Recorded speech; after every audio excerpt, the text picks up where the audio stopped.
जिस जल ने भगवान विष्णु के चरण छुए हों, उसकी पवित्रता का क्या अंदाजा होगा। गंगा देवी का स्वरूप श्वेत वस्त्र, माथे पर जल का मुकुट, हाथ में कमंडल और वाहन है मकर यानी एक विशाल जलीय प्राणी।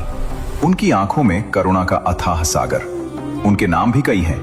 भागीरथी, भगीरथ की वजह से धरती पर आई। जानवी, जहनु मुनि की पुत्री। त्रिपथगा, तीनों लोकों में बहने वाली। विष्णुपदी, विष्णु के चरणों से जन्मी। सुरसरी, देवताओं की नदी। हर नाम के पीछे एक कहानी है और आज हम उन सभी कहानियों को एक एक करके खोलेंगे। लेकिन दोस्तों, यहाँ एक बहुत दिलचस्प बात है। गंगा स्वर्गलोक में सिर्फ एक नदी नहीं थी, वो एक स्वतंत्र देवी थी। उनका स्वभाव था निडर, सत्यवादी और कभी कभी थोड़ा उद्दंड भी। देवताओं के बीच उनका सम्मान था, लेकिन वो किसी के अधीन नहीं थी। शिव की पत्नी पार्वती एक बार उनसे ईर्ष्या करती थी, क्योंकि शिव ने गंगा को अपनी जटाओं में स्थान दिया था। ये रिश्ता बहुत गहरा था, बहुत जटिल था और इसी रिश्ते में छुपा था वो अहंकार जो गंगा को एक बड़ा सबक देगा। लेकिन उससे पहले बात करते हैं उस दर्दनाक घटना की जिसने गंगा को धरती पर आने का कारण बनाया। उन 60,000 आत्माओं की कहानी जो न स्वर्ग में थी न धरती पर, भटकती रहीं युगों तक। ये कहानी है उस दौर की जब अयोध्या में एक महान राजा राज करते थे। उनका नाम था महाराज सगर, सूर्यवंश के राजा, भगवान राम के पूर्वज। इतने शक्तिशाली कि उनकी सेना का नाम सुनकर दुश्मन कांपते थे। सगर ने ठाना, मैं अश्वमेध यज्ञ करूंगा। अश्वमेध यज्ञ यानी एक पवित्र घोड़ा छोड़ा जाता है। जहां भी वो घोड़ा जाए वो राज्य राजा का हो जाए। कोई रोके तो युद्ध। सगर की ताकत देखकर देवलोक में हलचल मच गई। इंद्रदेव घबरा गए। अगर सगर इतने शक्तिशाली हो गए तो स्वर्ग का सिंहासन भी खतरे में है। इंद्र ने एक चाल चली। इंद्र ने वो यज्ञ का घोड़ा चुरा लिया और छुपा दिया महर्षि कपिल के आश्रम में। वो महर्षि जो इतनी गहरी तपस्या में थे कि उन्हें बाहर की दुनिया की कोई खबर नहीं थी। सगर के 60,000 पुत्र थे, राजा के 60,000 पुत्र। सुनकर ही अंदाजा लगाइए कितनी बड़ी शक्ति थी। वो सब निकले घोड़े की तलाश में। पूरी पृथ्वी छान मारी, पहाड़, जंगल, समुद्र, हर जगह ढूंढा और आखिरकार पहुंचे कपिल मुनि के आश्रम में। वहां घोड़ा था और पास में एक ऋषि ध्यान में बैठे थे। 60,000 पुत्रों ने सोचा, यही चोर है। उन्होंने तपस्या में लीन महर्षि को अपशब्द कहे, ऋषि को जगाने की कोशिश की, धक्के दिए, चिल्लाए और तब कपिल मुनि की आंखें खुली। वो आंखें जो वर्षों से बंद थीं, वो आंखें जिनमें हजारों साल की तपस्या की अग्नि थी। उन्होंने उन 60,000 पुत्रों को देखा। एक पल, बस एक पल, और अगले ही पल 60,000 पुत्र राख हो गए। बिना किसी हथियार के, बिना किसी युद्ध के, बस एक क्रोधित दृष्टि और सगर के 60,000 पुत्र इतिहास बन गए। दोस्तों, जो इंसान बिना अंतिम संस्कार के मरता है वो मुक्त नहीं होता। उसकी आत्मा भटकती रहती है, न स्वर्ग में जा सकती है न धरती पर रह सकती है। 60,000 आत्माएं, सगर के वो पुत्र युगों तक भटकते रहे। न किसी लोक में जगह मिली न मोक्ष मिला। उनकी मुक्ति का सिर्फ एक रास्ता था, गंगा जल।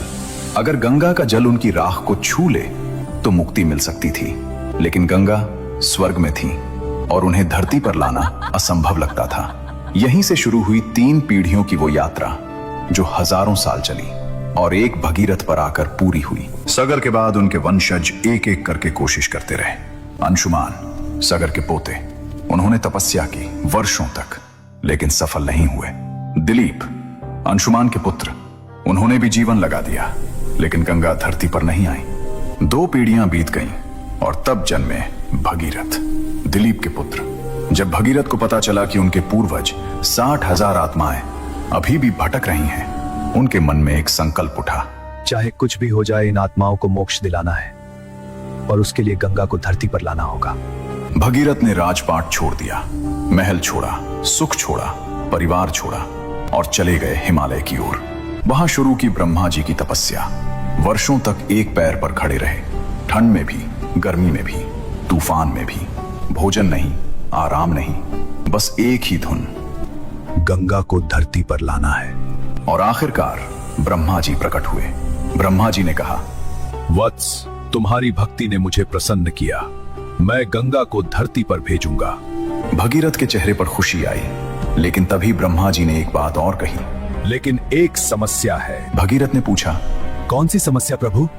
ब्रह्मा जी बोले, गंगा का वेग इतना प्रचंड है, इतना विशाल, कि अगर वो सीधे धरती पर गिरी तो पृथ्वी टूट जाएगी, पाताल तक चली जाएगी, सब कुछ नष्ट हो जाएगा। इसलिए तुम्हें भगवान शिव की तपस्या करनी होगी। सिर्फ वही गंगा को थाम सकते हैं। भगीरथ ने आंखें बंद की। एक और तपस्या, एक और असंभव काम।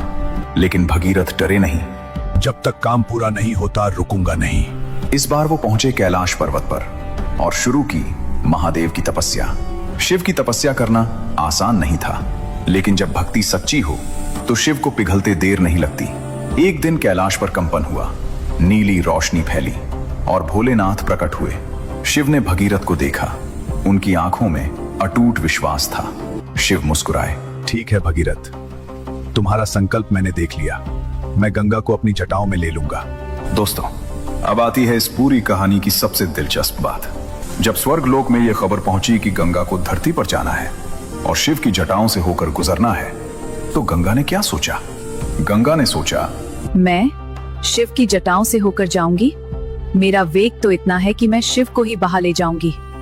देखते हैं शिव क्या करते हैं।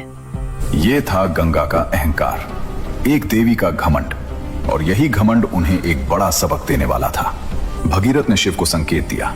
ब्रह्मा जी ने कमंडल से गंगा को मुक्त किया।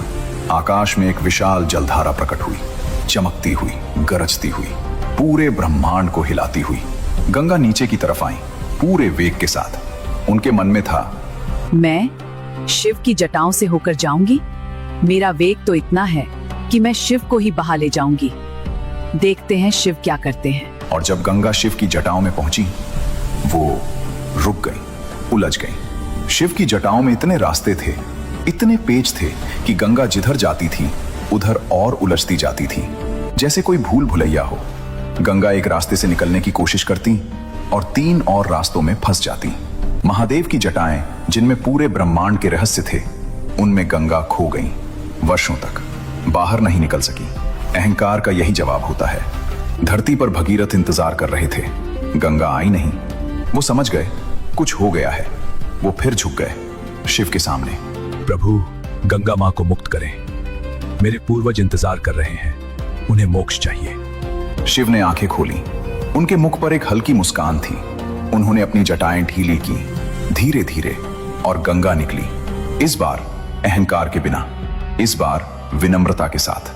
शिव की जटाओं ने उन्हें 7 धाराओं में विभाजित किया, 3 स्वर्ग की तरफ, 3 पाताल की तरफ और एक सीधे भगीरथ के पीछे।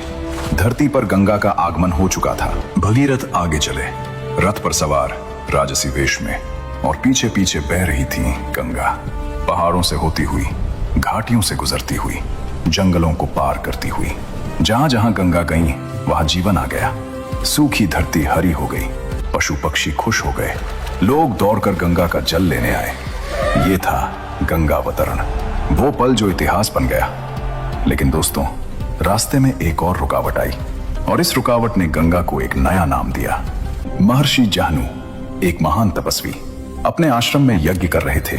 गंगा का प्रवाह उनके यज्ञ मंडप की तरफ आने लगा। पानी फैला, यज्ञ की सामग्री बह गई, आश्रम में हलचल मच गई। महर्षि का ध्यान टूटा। उन्होंने देखा उनका यज्ञ बाधित हो चुका था। क्रोध भड़का, और उस क्रोध में उन्होंने वो किया जो सुनकर दंग रह जाएंगे। उन्होंने सारी गंगा पी ली, एक ही घूंट में। गंगा जो पहाड़ों से उतरी थी, जो ब्रह्मा के कमंडल से निकली थी, जो शिव की जटाओं से आई थी, एक ऋषि के क्रोध में समा गई। भगीरथ रुक गए, पीछे मुड़े। गंगा नहीं थी। वो समझ गए, वो दौड़े, महर्षि जाहनु के पास पहुंचे, हाथ जोड़े, माथा टेका। ऋषिवर, क्षमा करें, गंगा मां से कोई अपराध हुआ, लेकिन उन्हें मुक्त करें। लाखों आत्माएं उनका इंतजार कर रही हैं। महर्षि जाहनु ने भगीरथ को देखा। उनकी आंखों में वर्षों की थकान थी, एक अटूट संकल्प था। ऋषि का क्रोध पिघल गया। उन्होंने अपने दाहिने कान को स्पर्श किया और गंगा बाहर आ गई। उस दिन से गंगा का एक नाम पड़ा, जाह्नवी, जाह्नु मुनि की पुत्री, क्योंकि ऋषि ने उन्हें पुनः जन्म दिया था। दोस्तों, अब आता है वो पल जिसके लिए 3 पीढ़ियों ने तपस्या की, जिसके लिए भगीरथ ने अपना सब कुछ छोड़ा, जिसके लिए गंगा ने स्वर्ग छोड़ा। गंगा उस स्थान पर पहुंची जहां कपिल मुनि के आश्रम में